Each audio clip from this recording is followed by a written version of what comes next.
Number 77 آپ ان 3 صفحات کو کھول کے دیکھیں کہ ناصر الدین البانی مرحوم اسی کتاب روضۃ النیہ کے بارے میں کیا رائے رکھتے تھے۔ صفحہ نمبر 77 پہ یہ بات موجود ہے، کہتا ہے پھر انہوں نے علامہ نواب صدیق حسن خان کی کتاب الروضۃ الندیہ سے فقہ الحدیث کا درس لینا شروع کیا۔ تو اتنے بڑے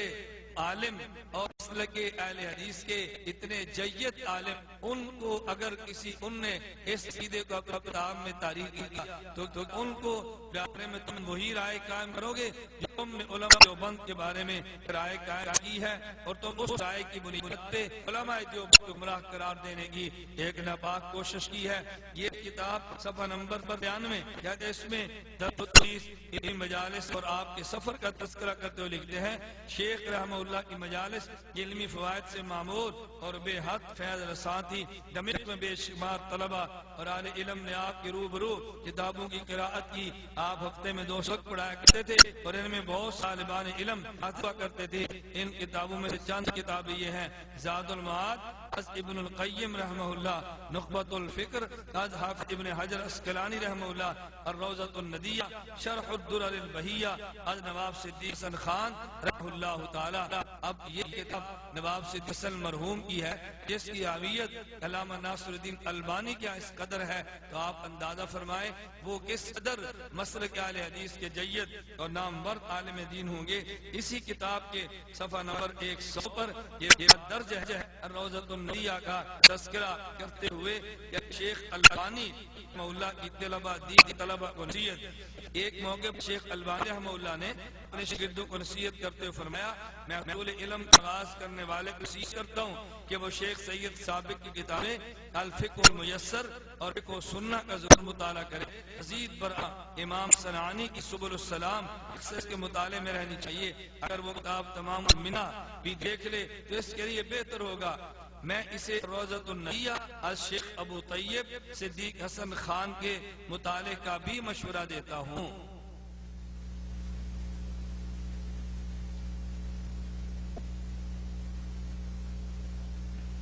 گرامی قدر سامعین، میں یہ 2-3 حوالہ جات پیش کر کے صرف یہ بات آپ کی خدمت میں پیش کرنا چاہ رہا ہوں کہ نواب صدیق حسن خان کوئی معمولی عالم نہیں بلکہ مسلک دین کے نہایت جید، نہایت بڑے علامہ اور عالم۔ دوستو اس قدر بڑا مصنف اگر اس عقیدے کو اپنے کتب میں تحریر کرتا ہے تو پھر توصیف الرحمان نے نواب صدیق حسن خان مرحوم کا تذکرہ کیوں لیا؟ خلاصتاً میں نے عرض کر دی کہ توصیف الرحمان نے یہ جو تاثر دینے کی کوشش کی یہ عقیدہ مسمع دیوبند کا ہے۔ خدا کی قسم یہ دجل ہے، اللہ کی قسم یہ فریب ہے، اللہ کی قسم یہ جھوٹ اور بہتان ہے۔ یہ عقیدہ ماس علماء دیوبند کی کتب میں نہیں بلکہ مسلک اہل حدیث کے نام علماء کی کتب میں یہ عقیدہ موجود ہے۔ اب آئے مسلک کے نام علماء کی کتب کا میں بھی ترتیب رکھتا ہوں جن میں یہ عقیدہ بڑی وضاحت کے ساتھ موجود ہے۔ نواب صدیق حسن مرحوم کے حالات زندگی پر مشتمل کتاب ان کے صاحبزادے جناب سید علی حسن خان صاحب نے معاصر صدیقی کے نام سے تحریر فرمائی ہے۔ اس کتاب کی جلد نمبر 4 صفحہ نمبر 38 تا 40 پر نواب صدیق حسن صاحب نے جو کہ ان کے ارشادات منقول ہیں آپ اس کو ملاحظہ فرمائیں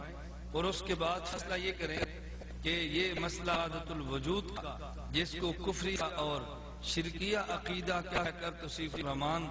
علماء دیوبند کے کھاتے میں ڈال رہے ہیں، نواب صدیق حسن صاحب جیسے اہل حدیث علماء کی رائے اس کے بارے میں کیا ہے؟ نواب صاحب کے بارے میں یہ وہ تحریر کرتے ہیں بہرحال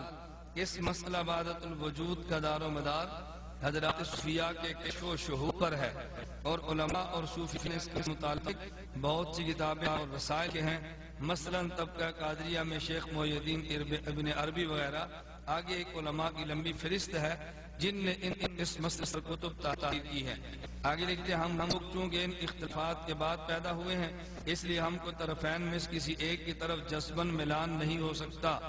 مذہب وحدت وجود اور مذہب وحدت و شہود دونوں پر اگر نظر ڈالی جائے تو جس طرح ایک جانب بہت سے دلائل ہیں اسی طرح دوسری طرف بھی بہت سی دلیلیں ہیں۔ ہم اعتقاداً لازم ہے ہم کسی جانب بھی ضلالت اور گمراہی کا خیال دل میں نہ لائیں کیونکہ اس میں بہت سے علماء کرام اور مشائخ اعظام کی تدلیل و تکفیر لازم آتی ہے۔ وحدت وجود کی اس بات یا ابطال میں لب کشائی نہ کرنی چاہیے۔ اگر خود فہم ہے تو اپنی فہم پر قناعت کرے،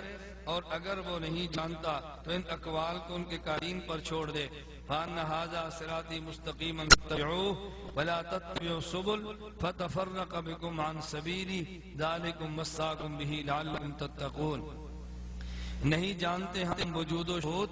یہ باتیں ہیں دو اور خدا ایک ہے۔ پھر لکھتے ہیں کہ مسئلہ وحدت وجود شہود جس سے مراد ہستی حق اور نیستی خلق ہے، اور یہی اعتقاد اس مسئلہ کا روح ہے۔ اگر مخلوقات کی نیستی کو زمانے حال و استقبال میں پیش نظر رکھا جائے تو یہ امر شرع کے اصل مقصد کے منافی نہیں ہے۔ البتہ جو اختلافات اقوال و احوال اور اس کے شر و بست میں پیدا ہو گئے ہیں، کوئی شک نہیں کہ وہ شریعت سے کسی قدر بودھ رکھتے ہیں اور ایک عالم گمراہی کا سبب بن گئے ہیں۔ اگر یہ خدشہ مانے نہ ہوتا تو میں اس مسئلہ وحدت وجود کو متکلمین کے افواد چھوڑ کر محدثین کے اقوال، اشارات اور اہل عقلی بنگلی سے ثابت کرتا کہ علماء ظاہری میں سے بھی کسی کو اس سے انکار نہ ہوتا اور وہ کے خلاف میں لب کشائی نہ کر سکتا۔ مگر کیا کیا جائے؟ مصیبت تو یہ ہے کہ جو ارباب رسوم ہیں وہ الفاظ و معنی سے بیگانہ رہتے ہیں، اور جو ارباب علم ہیں ان کو تفنن عبارات کی طرف توجہ رہتی ہے، نہ معنی کی طرف، ورنہ اگر حقیقتاً دیکھا جائے تو اس میں کوئی مابہم نزاع بات نہیں۔ تو نواب صدیق حسن مرحوم نے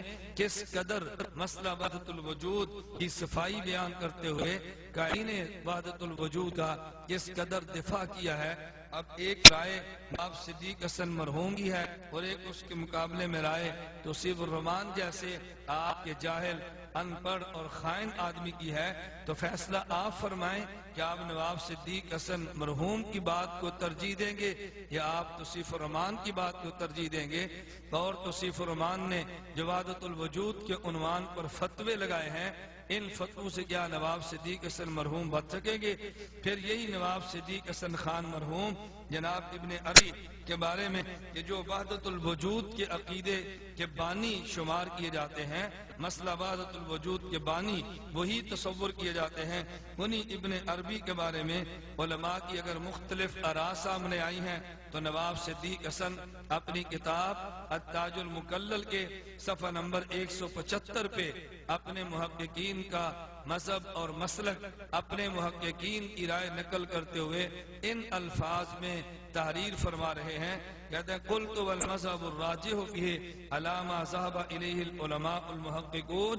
الجامعون بین العلم والعمل والشرع والسلوک السکوت فی شانہ وصرف کلامه المخالف لظاہر الشرع الى محامل حسنہ وکف اللسان عن تکفیرہ وتکفیر غیرہ من المشائخ الذين ثبت تقواهم في الدين وظهر علمهم في الدنيا بين المسلمين وكانوا في ذروة عليا من العمل الصالح ومن ثم رأيت شيخنا الإمام العلامة الشوكاني في الفتح الرباني مال إلى ذلك وقال لكلامه محامل ورجع عما كتبه في أول عمره بعد 40 سنة۔ کہتے ہیں صحیح اور درست مذہب وہ ہے کہ جو علماء محققین اور علم و عمل، شریعت اور سلوک کے جامع علماء کی رائے ہے، وہ یہ کہ ابن عربی کے بارے میں سکوت کیا جائے، ابن عربی کے بارے میں فتویٰ بازی سے کام نہ لیا جائے اور اسی رائے کو اختیار کیا جائے جو شیخ امام علامہ شوکانی نے رائے قائم کی ہے، اگرچہ وہ پہلے اول عمر میں ابن عربی کی ذات پر فتویٰ بھی لگایا کرتے، لیکن 40 سال بعد انہوں نے اپنے اس فتوے سے رجوع کر لیا، اور یہی نواب صدیق حسن اپنی اسی کتاب التاج المکلل کے پہلے صفحہ 175 پہ یہ مذہب راجح نقل کرتے ہیں، اور یہی نواب صدیق حسن مرحوم اپنی اسی کتاب التاج المکلل کے صفحہ نمبر 176 پہ ابن عربی کے بارے میں رائے قائم کرتے ہوئے کہتے ہیں وَأَقُولُ فِي هَذَا الْكِتَابِ إِنَّ السَّبَابَ مَا ذَهَبَ إِلَيْهِ الشَّيْخ احمد سرہندی مجدد الفسانی وشیخ الاجل